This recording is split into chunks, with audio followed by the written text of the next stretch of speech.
Mapagpalang tanghali sa ating lahat. Ang ating lulutuin ngayon ay pritong galunggong na may kombinasyon na sinuam na patola. Nandito na ang ating mga ingredients. Nandito ang patola. Ginayat ko na ang patola. Ang ating sibuyas, bawang, at syempre, ang pinakamasarap na nagbibigay ng aroma, ang luya. Talaga namang napakasarap pag may luya ang ating sinuam. Nandiyan na rin ang itlog, sili, paminta, at pampalasa. At syempre, ang ating miswa. Ayan, simulan na natin ang ating pagluluto. Pinainit na natin ang langis at ating tutustahin ngayon ang ating luya. Hayaan natin maging golden brown ang ating luya upang lumabas ang tunay niyang aroma. Ayan na, napakasarap talaga pag ang luya ay medyo tosta. Ayan, isabay na rin natin ang ating sibuyas. Sunod na rin natin ang ating bawang.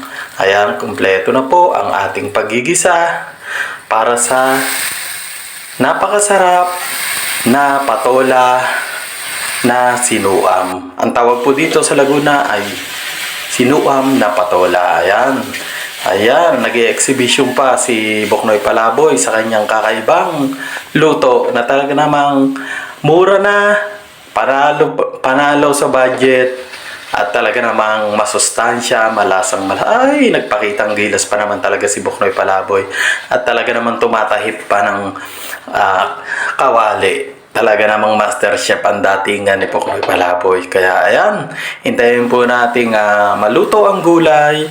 At syempre pagkaluto, ay lagyan na natin ang pampalasa na patis. Ayan, napakaganda at napakasariwa ng ating patola. Sabay na rin natin ang ating paminta na nagbibigay din ng kakaibang aroma. Ayan, kumukulo na ang ating patola. At syempre, lagyan na natin ng tubig para marami-rami ang ating mahigop na sabaw. Wow! Na wow! Siyempre, pagkatapos kumulo, ay lagyan na rin po natin ng miswa. Yan. Napakasarap ng miswa sa sinuam na patola. Sabay na rin po natin ang 2 itlog.